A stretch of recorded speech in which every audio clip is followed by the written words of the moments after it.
이슬람 문명 이야기 오늘 세 번째 이야기로 드디어 아프가니스탄 얘기를 안 할 수가 없습니다.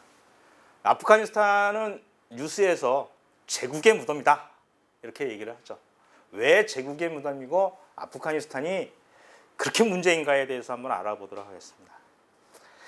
아프가니스탄을 알려고 하면 인근 국가의 지도를 안 볼 수가 없는데요. 아프가니스탄은 이란과 파키스탄 사이에 있는데 여기가 전략적으로 굉장히 중요한 지역입니다. 왜냐하면 지금 파키스탄, 인도, 네팔 이렇게 나와 있는 데가 사실은 옛날엔 다 인도였고요. 인도는 영국령이었죠.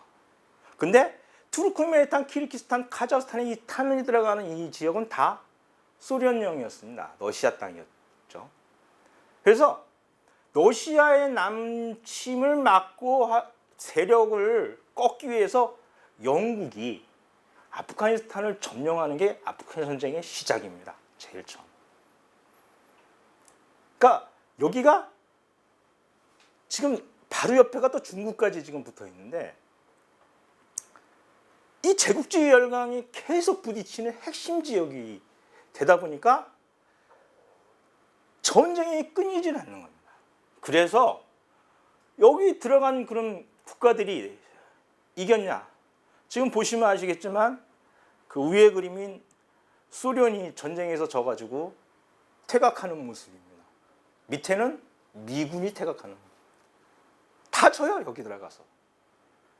그래서 제국의 무덤이다 이렇게 얘기를 하는 겁니다. 그래서 아프가니스탄은 그 나라가 갖고 있는 중요성, 경제적 가치 이런 것보다는 지정학적 특성 때문에 계속 전쟁이고 우리나라와 어떻게 보면 비슷하다고 얘기를 할 수도 있습니다.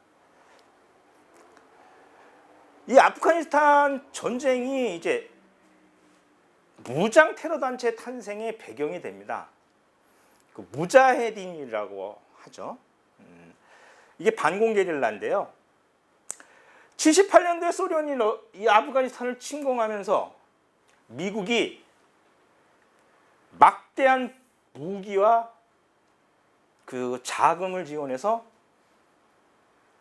무장 용병을 이슬람 국가에서 사서 아프가니스탄에 보내기 시작합니다. 그러다 보니까 어떤 일이 생기냐면 사우디아라비아에 있는 파키스탄 대사관에는 이 기간에 갑자기 그 비자 신청하는 인구가 40배나 늘어납니다. 그래서 동남아시아, 중앙아시아, 아프리카에 그 싸움 좀 한다는 무슬림들은 다 아프가니스탄으로 참전을 하게 됩니다. 그래서 그 참전하는 그 군대 단체의 이름이 무자헤딘입니다. 그리고 그들의 국기가 이슬람 샤하다죠. 그리고 요 마수드는 이 무자헤딘의 최고 지도자인데 나중에 이 사람이 이제 군벌을 형성해서 아프간 내전에 또 그 원인을 제공하는 사람입니다. 아프가니스탄은 지금 그림에 보시는 것처럼 대부분이 산맥으로 되어 있는 산악지대입니다. 평지가 거의 없습니다. 그리고 농사도 잘 안 되고 경제적 가치가 하나도 없는 데입니다. 그래서 이 사람들은 양귀비를 재배해서 팔아서 먹고 살았죠. 그런데 지금 이게 다 무자헤딘과 그 소련군이 그 싸우던 지역들의 모습인데 저기 보이는 저 불상이 이제 파괴된 그 불상이죠. 저런데 이제 헬기가 들어가서 저런 동굴에 숨어 있는 무자헤딘의 총질에 저 헬기가 떨어져 버립니다. 그냥. 전차도 넓은 길로 못 가고 좁은 협곡을 다니다 보니까 게릴라 공격에 당해낼 수가 없는 거죠. 그래서 저 소련군이 그 오른쪽 밑에 있는 그림이 산맥에 있는 저 마을들을 가서 공격을 해도 이길 수가 없어요. 그냥 다 숨었다가 들어오면 그냥 몰살을 시켜버립니다. 소련군들은. 그래서 이 아프가니스탄 여기에 4천억 달러를 소련과 미국이 쏟아부었다고 하거든요. 그러면 500조 원이라는 돈인데요. 과연 이 땅이 그만한 가치가 있느냐? 500조 원이면 이걸 살 수도 있을 것 같은데, 근데 그렇게 쏟아붓고도 결국은 지고 나가게 되죠. 이 무자헤딘에서 가장 큰 그 공을 세우고 전투에서 그 큰 지도자가 오사마 빈 라덴입니다. 그러니까 아프가니스탄 내의 그 군인 게릴라들을 빼고 해외 용병의 대장이라고 보면 됩니다. 오사마 빈 라덴이. 근데 이 빈 라덴이 이제 아프가니스탄 소련과의 전쟁이 끝난 다음에 그 새로 무자헤딘의 해외 용병을 끌어모아서 만든 단체가 알카에다입니다. 알카에도 그래서 같은 샤다 깃발을 써요. 그러니까 차이가 없다는 얘기입니다. 후예라고 봐야 되고요. 그래서 지금 그 9.11 테러가 며칠 전에 이제 20년이 됐는데요. 이 9.11 테러로 해서 미국이 그 아프간 전쟁에 참전을 하고 오사마 빈 라덴을 잡겠다고 들어가죠. 그리고 이라크도 이제 그 화학무기를 찾아낸다고 쳐들어가서 20년의 시간을 보냈는데 아무것도 그 증거를 찾아내지 못하죠. 그래서 지금 서구나 뭐 미국의 언론도 명분 없는 전쟁을 20년 동안 돈을 쏟아부으면서 한 거다. 중동 침공은 이렇게 얘기를 하고 있습니다. 지금 아프가니스탄이 탈레반에 의해서 그 장악이 됐죠. 이 정권을 인수했는데 아프가니스탄 지금 그 빨간색이 보이고 이 노란색이 보이는 지역이 다 알카에다가 점령해서 알카에다의 세계 본부가 지금 아프가니스탄에 있는 겁니다. 그리고 저 하늘색인 데가 그 아프가니스탄 내에 그 이슬람 국가 IS가 점령하고 있는 지역이죠. 그래서 IS는 이 탈레반과 이 알카에다의 이 그 아프가니스탄 해방을 인정하지 않고 이슬람 국가를 지네가 세우겠다고 지금 해서 테러를 하고 지금 저렇게 싸우고 있는 겁니다. 무자헤딘이 아까 말씀드린 분화되는 게 이제 그 욕에 나오는데 아프간 그 대수 전쟁을 통해서 성장을 해서 43개국에 한 3만 5천 명의 그 해외 용병이 무자헤딘으로 아프가니스탄을 들어갑니다. 근데 얘네들이 문제가 돼요. 이제 전쟁이 끝나니까 갈 데가 없는 거예요. 근데 지네 나라로 가면 이제 박해를 받게 생긴 거죠. 그리고 그 자기가 온 본국도 안 좋아요. 얘네는 그 성향이 그러니까 전투적이기 때문에 국내에서 분란을 일으킬 가능성이 많기 때문에 안 받으려고 합니다. 그리고 또 이 사람들이 대부분 돈 때문에 온 거기 때문에 지네 나라가 잘 사는 나라가 별로 없어요. 그래서 돌아가지 않고 이 사람들이 나중에는 이제 그 보스니아 내전, 뭐 체첸 내전 이런데 계속 용병으로 떠돌게 되면서 여기 보는 것처럼 그 미국, 이집트 뭐 이런 각국의 무장 단체로 뿔뿔이 흩어집니다. 그 이제 대표적인 게 이제 그 알카에다와 IS, 그 다음에 북아프리카, 동아프리카에 있는 무장 단체, 보스아람이라든가 뭐 이런 단체들로 이제 다 흩어지게 되는 거죠. 그래서 탈레반이 그 지금 다시 아프가니스탄을 그 정권을 인수함에도 불구하고 이 무자헤딘에 의해서 그 형성된 무장 단체들 때문에 정적이 앞으로 안정적일 가능성도 많지 않지만 더 큰 문제는 뭐냐면 이제 중국의 문제입니다. 이 중국도 바로 붙어 있기 때문에 또 제국주의의 그 바람을 탈 가능성이 굉장히 많은 데가 아프가니스탄입니다. 지금 이제 그 아프가니스탄을 그 정권을 인양한 탈레반인데요. 탈레반은 원래 그 마드리사라는 이슬람 학교에서 학생들을 가르치던 탈레부 선생님들이란 뜻입니다. 그래서 선생님의 복수형이에요. 그래서 아이들을 가르치던 선생님들이 반공 게릴라로 무장단체를 만든 게 탈레반입니다. 아프간은 전쟁 역사를 보시면 여기 옆에 나와 있지만 79년부터 89년까지 소련과 전쟁을 하고요. 89년부터 92년까지는 나지불라라고 해서 무자헤딘과 나지불라 그 두 무장단체가 또 내전을 벌입니다. 그리고 92년부터 또 96년에는 그 정부가 세워졌는데도 군벌들이 또 각 지역에서 또 일어나서 내전이 끊이질 않죠. 그러다가 96년대 그 군벌 중에 가장 민중적 지지를 많이 받은 탈레반이 정권을 잡게 됩니다. 탈레반이 정권을 잡은 이유는 이 군벌 내전 당시에 파키스탄에 있었던 옛 소련군의 무기를 탈레반이 파슈툰족이 그 지역을 거점으로 하기 때문에 카불까지 무기를 이송하는 업무를 파키스탄 정부에서 탈레반에게 맡깁니다. 근데 이 탈레반이 가는 데마다 그러니까 민중들의 엄청난 지지를 받습니다. 그래서 거의 무혈성으로 카불을 가는 겁니다, 그냥. 그런데 이 탈레반 정권에 있던 그 오사마 빈 라덴이 테러를 일으켰다는 명분으로 이제 미국이 전쟁을 들어가서 20년간 전쟁을 해서 그 올해 드디어 완전히 미군 8월에 미군 철수를 하기로 하고 나가게 되죠. 그래서 저 모습들이 중에 지금 그 마스크를 쓴 사람이 있는 요 그림은 제가 왜 해놨냐면 요게 이제 탈레반의 김병장이라는 사진이에요. 저기 있는 그 병장 마크를 단 이 옷이 우리 한국군 옷입니다. 그래서 한때 유명했었죠. 탈레반의 김병장 해가지고.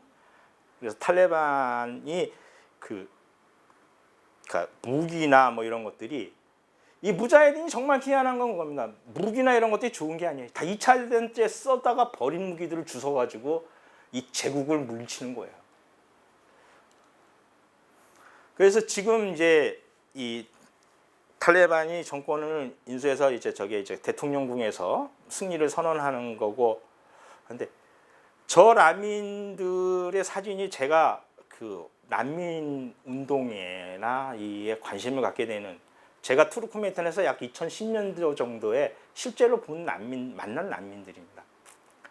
거의 그 투르크메탄 그 주민들이 사는 집에 외양간 정도 되는 거를 세를 얻어서 저러고 삽니다. 탄압도 심하고 억압도 심하고 차별이 심해서 그 목숨만 부지하고 사는 겁니다. 대부분의 아프가니스탄 그 국민은 다 저렇습니다. 근데 왜 요 그 왼쪽 아래 보면 저 탈출하는 모습이에요. 저 사람들이 다 누구냐?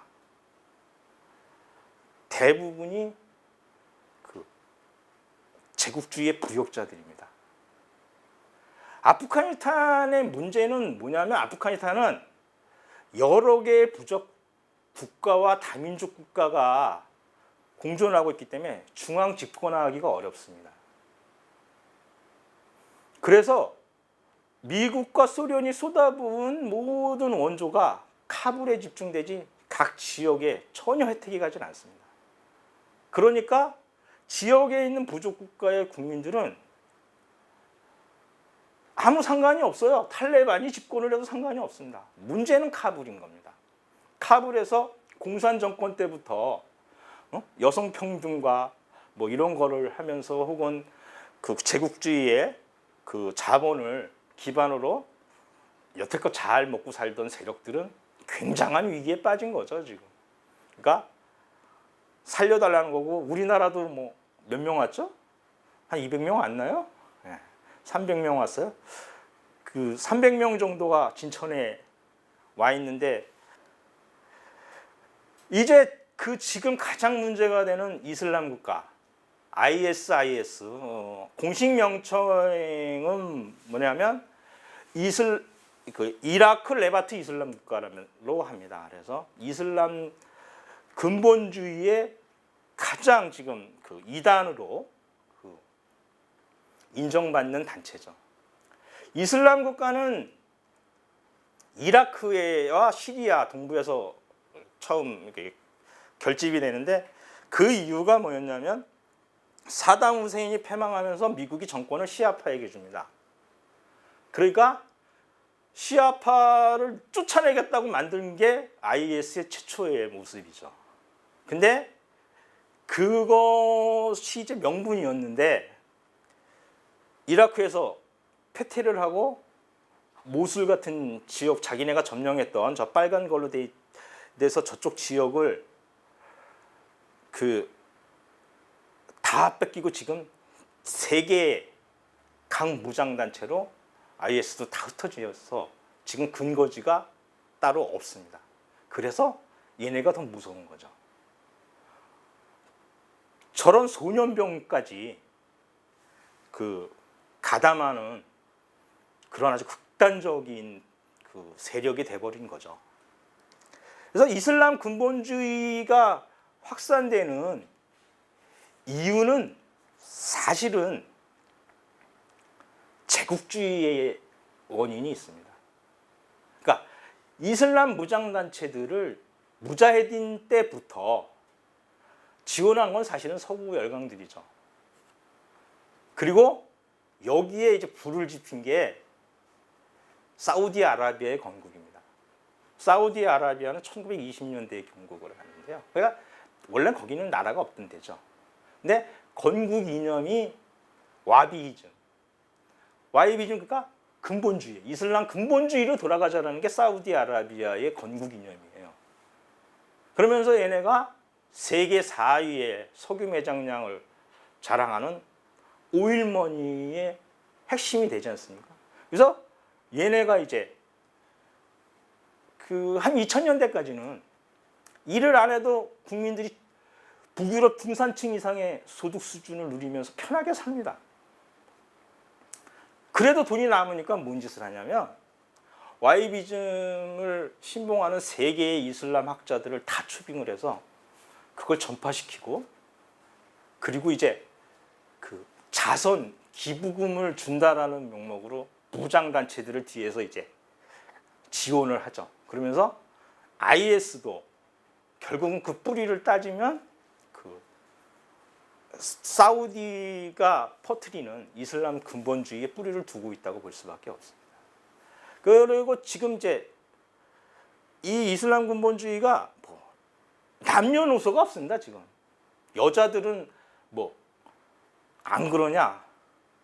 마찬가지입니다. 저 자하디나라고 해서 자하드가 뭐냐면 성전이라는 뜻이거든요. 근데 성전이라는 뜻이 아니라 원래는 고난 이런 뜻입니다. 그래서 이슬람을 탄압하는 세력에게는 투쟁을 해야 된다는 게 자헤드인데, 이게 지금은 전쟁의 의미로 쓰이면서 여성 전사를 자하디나라고 이제 저렇게 부르는데, 사실은 자하드가 그런 뜻은 아닙니다. 그러니까 단식을 해도 자하드예요. 알라를 위해서 하는 건 다 자하드입니다. 근데 지금은 워낙 이슬람 근본주의가 확산되다 보니까 자하드라는 말 자체가 성스러운 전쟁이라는 뜻이 돼버린 거죠. 그러면 이제 아프가니스탄이 이제 문제가 되는 것 중에 하나가 이제 여성들이 인권 탄압을 받고 한다라는 거였는데, 과연 여성은 이슬람에서 억압과 차별의 대상인가? 무슬림 여성을 무슬리마라고 하는데 이 사람들은 어떤가 하는 것을 볼 필요가 있습니다. 지금 무슬리마 정통 의상을 보는데 가장 많이 가린 게 저게 부부카라고 아프가니스탄에서 이제 가장 많이 입는 의상이고요. 보통은 니캅이라고 해서 위에 가운데 있는 옷들이 이제 사우디아라비아나 중동 국가들이 하는 거고요. 히잡 정도가 이제 중앙아시아랑 동남아시아의 무슬리마들이 하는 의상입니다. 그래서 저기 보시면 인도네시아 저기들은 히잡 정도를 하지만 저 사람들도 거의 그 니캅에 가까운 그런 의복을 입는데 사실은 무슬림의 의상은 기후와 환경의 영향입니다. 저 남자 옷들도 저렇게 똑같아요. 그리고 저 옷이 좋은 게 뭐냐면 사막은 덥지만 건조하기 때문에 옷을 벗고 살을 드러내는 것보다 저게 훨씬 시원하다는 겁니다. 온도의 차이를 보존해주는 옷차림이라고 하는 거예요. 그래서 밑에 사진이 이제 저게 부르킨이라 그래서 무슬림들이 이제 프랑스나 튀니지 해변에서 입는 그 수영복인데요. 그 옆에 이제 일반 비키니 수영복하고 확연하게 대조가 된대. 저게 이제 프랑스에서 문제가 되죠. 프랑스에서 저 부르키니를 그 테러의 위험 때문에 착용을 못하게 하자 하는 법을 만들죠. 근데 결국은 그 헌법재판소에서 위헌 판정이 나서 그 법이 폐기되고 마는데 이 테러라는 걸 명목으로 해서 역차별을 하는 것이다 하는 그런 그 주장들이 더 많이 설득력을 갖고 있습니다. 그리고 이제 무슬림 여성들의 차별하면 가장 많이 또 얘기되는 게 혼인에 관한 문제, 그중에 특히 일부 다처제에 대한 얘기인데 사실은 일부 다처제는 우리가 생각하는 것처럼 그렇게 심각한 문제가 아닙니다. 일부 다처제는 사실은 무하마드가 그 과부들을 아내로 받아들이면서 이게 이제 많이 이제 무슬림에게 일반화된 건데 일부 다처제는 사실은 걔네 관습이 유목민 때 관습이 형이나 동생이 죽으면 형수나 제수를 무조건 아내로 맞아들이겠어요. 왜냐하면 먹고 살 수가 없기 때문에 그 과부들을 구제해주지 않으면 이 사회가 유지가 안 됐던 겁니다. 그래서 거기서 온 관습이 일부 다처제죠. 근데 일부 다처제는 사실은 돈이 없으면 할 수가 없습니다. 이 꿀안에 이렇게 써 있어요. 모든 아내에게 공평해야 된다.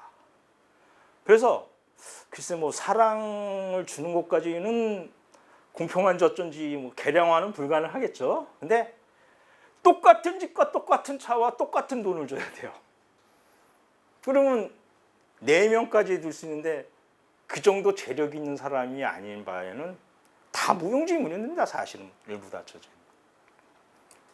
그리고 그 무슬림들도 특히 저 빨간 옷이 이란 복장인데 결혼식 이런 거는 굉장히 성대하게 축제를 합니다. 뭐 무슬림이라고 해서 그런 뭐 잔치를 안 하고 안 놀고 그러는 게 아니거든요.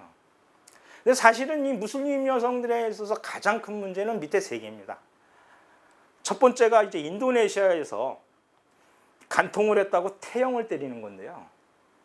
말레이시아도 태형을 때리고 이제 부정한 행위를 한 여성에게 태형을 때리는데 저게 어떤지를 이제 직접 보지 않은 사람은 모르는데 저는 봤는데 살점이 뚝뚝 떨어져 나갑니다. 저걸 맞으면. 그리고 두 번째가 이제 할례라고 해서 이슬람 전통에 의해서 할례를 하는데 여성 할례가 이게 문제가 되는 거죠. 성기를 절단해서 성기능을 할 수 없게 만드는. 그 다음에 세 번째가 이제 조언의 문제입니다. 어린아이들. 9살짜리는 어린아이들이. 제가 파키스탄에서 어린 섹시, 10몇 살짜리 섹시랑 할아버지 뻘 되는 사람이 결혼하는 모습이죠. 그래서 사실은 무슬림에서 결혼의 문제, 여성의 문제는 이 3가지가 더 큰 문제라고 볼 수가 있겠습니다. 무슬림도 사실 우리가 생각하는 것처럼 그렇게 억압되고 갇혀서 아무것도 못하고 사는 게 아닙니다. 지금 저 스타벅스 매장이 이제 쿠웨이트에 있는 에비뉴몰이라는 데서 여성들이 커피 마시고 나와서 담소 나누고 쇼핑하고 하는 게 다 가능하고요. 두 번째 거는 이제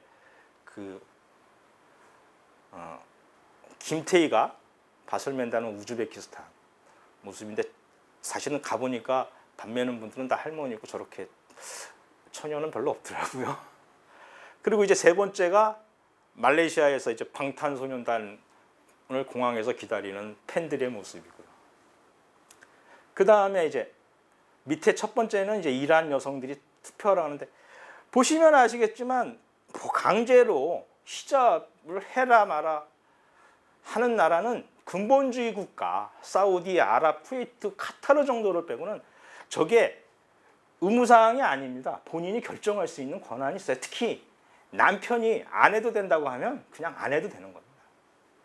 그래서 사우디아라비아도 저 보시면 니캅을 하는 그 여자도 있지만 안 그런 여자도 있고요. 맨 끝에 밑에 맨 끝에 사진은 저게 아랍으로부터 자유를 달라고 튀니지의 여성들이 나체 시위를 하는 모습입니다. 이슬람 국가에서도 저렇게도 해요. 그러니까 우리가 아는 것처럼 이슬람 국가는 억압과 탄압하고 그런 나라다. 살기 답답하다. 이런 나라가 아니라 무슬림화도 할 건 다 하고 즐길 건 다 즐기고 산다. 이런 말씀을 꼭 드리고 싶고 그래야 이슬람에 대한 오해도 조금 더 없어지지 않을까 하는 생각이 듭니다.